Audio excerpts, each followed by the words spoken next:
Hi class, we have finally reached the last end of the summer session. Can't believe that 6 weeks have gone by super fast. For this week, we only have a couple of things to get done just to get ready for the end of the semester. So for week 6, we have our cultural artifact speech due, and we also have our final exam.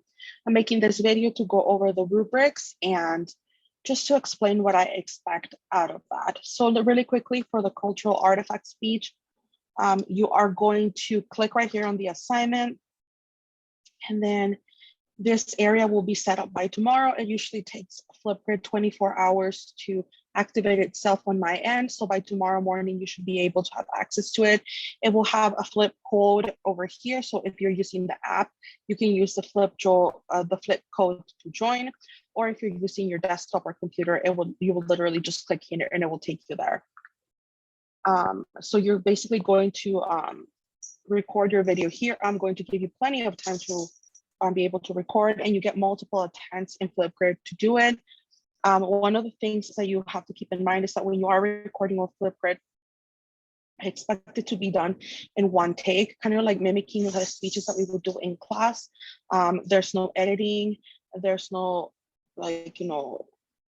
using filters or anything like that. You're literally just going to deliver the speech like you would in class.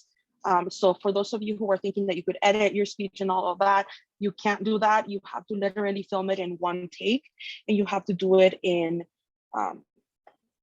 the time that you are running through Flipgrid. Obviously, you have multiple attempts. You can run through it a couple of times if you're not pleased with the first time it comes out, but it's only going to be done in one attempt, and that's what you're going to submit.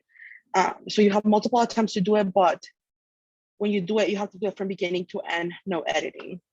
So that's going to be available for you there. The guidelines are here. So if you have questions as to what you're doing, guidelines are right there. So for the rubric for that speech, this is how I'm going to be grading you all. So let's go through the rubric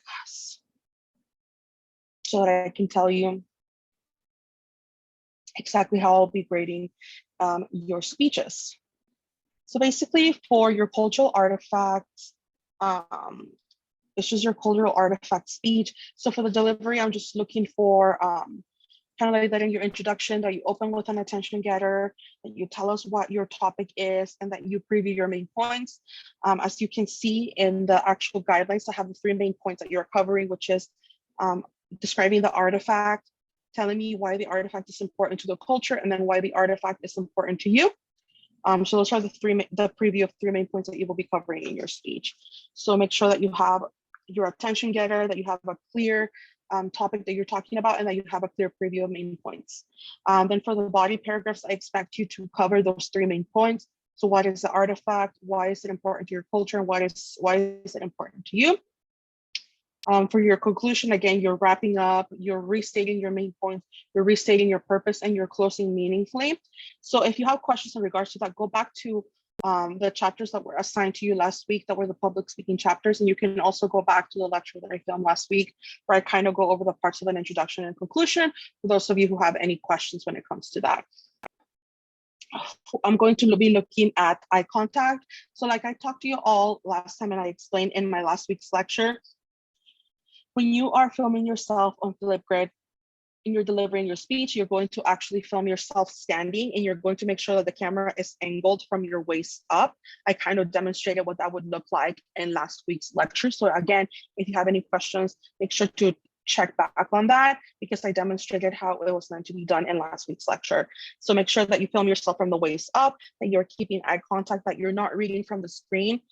You can use flashcards to help you jog your memory, but do not have your outline on the screen, or do not hold your outline physically in your hands. Use flashcards, otherwise you will not make eye contact. So make sure that you're making eye contact, that you stay to the time limits. Flipgrid will give you up to 5 minutes to record your speech, but obviously if you go past the 4 minutes that are the allotted time for your speech, obviously you're going to lose points for that. And lastly, I'm looking that you are speaking at an average pace, that you're filming yourself standing, and that you're using your hands, your gestures, right, to deliver your speech, and that you have less than 10 filler words. So what I refer to filler words are the ums, ahs, us, that again, were in that delivery chapter that I referred to you, that I assigned you last week to read. So your actual delivery of your speech is 36 points. So that's how I will be grading the video.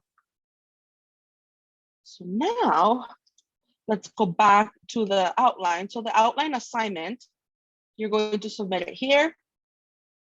It's going to be through Turnitin, and you are going to be submitting an outline in PDF or docx format. I will be uploading a sample outline. As soon as I post this video, I will be uploading a sample outline down in that module so that you can look at it and you can follow it along. But basically, as long as it's some bullet points, you're fine. So let's look at the rubric that how I'm going to be grading that. So for that rubric, for the outline,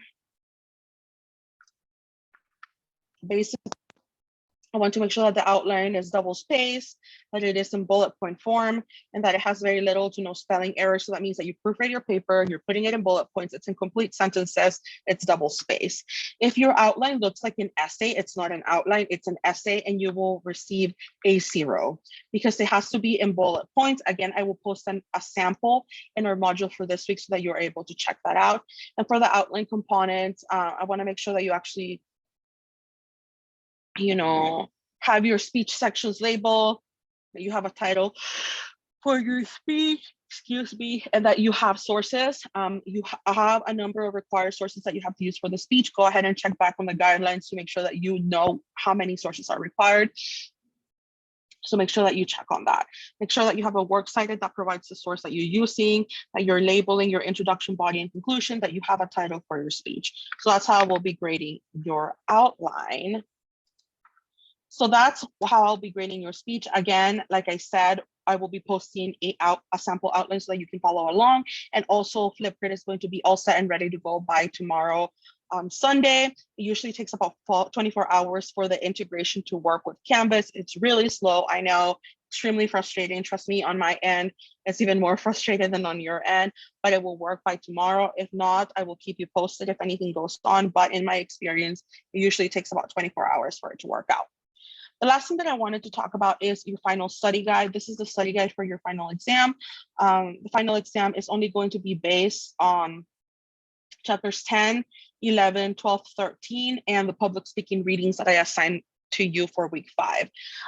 So again, kind of like what I did with the midterm, if it's not listed here in this final exam study guide, then I'm not going to test you on it. So chapter 10 and 11 are the chapters on intercultural communication and gender communication. Basically, I want you to know the difference between racism, racial prejudice, discrimination, define what ethnocentrism is, define whiteness and the importance of whiteness, differentiate between sex and gender, make sure that you actually know the genderbread diagram that is on the textbook. I also have the genderbread person diagram in one of my lectures of a couple of weeks ago when I was lecturing for this week. I believe it was week 4. So go back and check that out if you have questions. Also define what gender communications is, and also know the different theories that are listed in that chapter that explain how gender is developed or the process of gender. For chapters 12 and 13, they're the chapters on health communication and mass communication. So I want you to define kind of like the importance of the caregiver-patient communication, the different obstacles to communicate, the obstacles to communication barriers in health communication, how to get past obstacles in communication, what is mass communication, how did the printing press help to what we know of mass, what we now know now of mass communication, and know the different theories of mass communication. And for the public speaking readings, just knowing the parts of an introduction, the parts of a conclusion, what is a transition, what are main points, and the different patterns and organization to the speech. Again, this is exactly what I'm going to test you on. If it's not here, do not bother studying it. So that's that. If you have any questions in regards to your speech or the final exam, do not hesitate to reach out to me. I will have office hours this week. This will be our last week of the semester. I will be grading. I will be catching up with every single thing of grading that I have to do so that you are ready, so that you know what your grade looks like for the end of the semester. Again, it has been truly a pleasure to teach you all. I have enjoyed reading your papers. I have enjoyed reading your discussion posts. And I hope that you all have enjoyed this class as much as I have enjoyed teaching it. I hope that you have an amazing summer. And again, I still have office hours this week. If you have any questions, shoot me an email if you have any questions. And I will see you all hopefully during Zoom office hours. And if you ever need anything, you know how to reach out to me. Have a wonderful summer.